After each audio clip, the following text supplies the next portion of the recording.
இந்த மரணத்தை யாருமே நியாயப்படுத்தல. யாரும் வந்து இந்த தப்புல இருந்து நாங்க தப்பு செய்யலன்னு யாருமே ஒதுங்கிலாம் போல. ஆனா ஒரு எதிர்க்கட்சி வந்து எப்படி செயல்படணும், மக்கள் கஷ்டப்படும் போது எப்படி நடந்துக்கணுன்ற அடிப்படையில் இவங்க நடந்துக்கலன்றது தான் நாங்க சொல்ல வர ஒரு விஷயம் தான். இல்ல அவங்க கேட்க தானங்க செய்வாங்க, அவங்களுக்கு அந்த உரிமை இருக்குல்ல. இல்ல சார், இப்போ நான் ஒரு விஷயத்த பேசணும். தூத்துக்குடி துப்பாக்கி சூடு நடந்தது இல்ல, அந்த சம்பவத்து நடக்கும்போது யார் முதலமைச்சராக இருந்தது? நீங்க அதை வந்து பத்திரிகையாளரை கேட்கும்போது என்ன சொன்னார் எடப்பாடி பழனிசாமி? டிவியை பார்த்து தெரிஞ்சுக்கணும் தானே சொன்னாரு.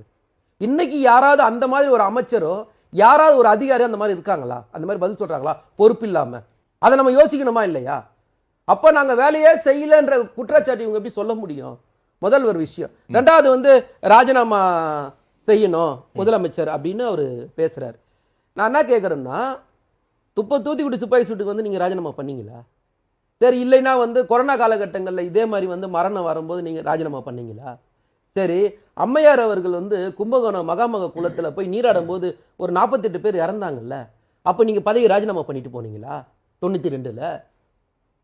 அப்போ ஒரு பிரச்சனையை வந்து நீங்க என்ன பண்ணணும்னு நினைக்கிறீங்கன்னா அரசியல் ஆதாயம் தேட பாக்குறீங்களே தவிர, அது சரியான இந்த மாதிரி செஞ்சிருந்தா இந்த மாதிரி போயிருந்தான்றதுல யாருமே பேசல. இல்ல அவர் நிறைய இதுல வந்து யாருமே வந்து அரசியல் பண்ண தயாராவே இல்ல. வெளிப்படையா சொன்னா நாங்க தயாரா இல்ல.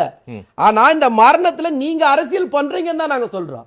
இந்த மரணத்துல அவர் வந்து நடவடிக்கை எடுக்கலன்னு சொல்றாரு. நடவடிக்கை எடுத்ததுக்கு என்கிட்ட இவ்வளவு டேட்டாஸ் இருக்கு. நடவடிக்கை ஒரு எதிர்க்கட்சி தலைவர் எப்படி சொல்றாரு? ரெண்டாவது அவர் வந்து என்ன சொல்றாருன்னா வந்து மருத்துவ குழுக்கள் அனுப்பலன்னு சொல்றாரு. நேத்து சம்பவம் நடந்து எவ்வளவு நேரத்துல சென்னையில இருந்து மாசனும் ஏவாவிலனும் அங்க போனாங்க, எவ்வளவு நேரத்துல போயிருக்காங்க, எவ்வளவு நேரத்துல இருந்து மத்த மாவட்டத்துல இருந்து அங்க வந்திருக்குது அப்படின்றதெல்லாம் பார்க்கணும்ல.